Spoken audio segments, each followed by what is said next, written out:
ఉన్న సభ్యులు ఎవ్వరు వచ్చినా కలవాలనుకున్నప్పుడు వాళ్ళకి సమయం ఇచ్చి వాళ్ళు తీసుకొచ్చిన అంశాలను పరిగణలోకి తీసుకొని చేయగలిగింది ఏదైనా ఉంటే చేయాలనేది నా ఆలోచన అధ్యక్ష. సొంత మనుషులను కూడా నమ్మకుంటా వాళ్ళని అనుమానించినట్టు వాళ్ళను అవమానించినట్టు వాళ్ళని ప్రశ్నించినట్టు నిలదీసినట్టు పత్రికలలో వార్తలు వస్తున్నాయి అధ్యక్ష. పాపం వాళ్ళు పత్రికా సమావేశాన్ని పెట్టుకొని వివరణ ఇచ్చుకునే పరిస్థితి వచ్చింది అధ్యక్ష.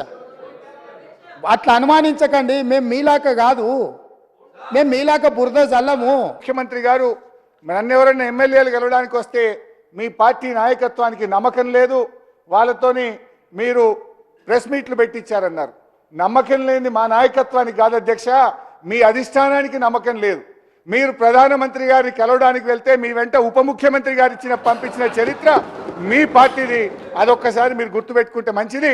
నమ్మకం లేని మా అధిష్టానానిక మీ అధిష్టానానిక ఇలా రాష్ట్ర ప్రజలందరికీ కూడా తెలుసు.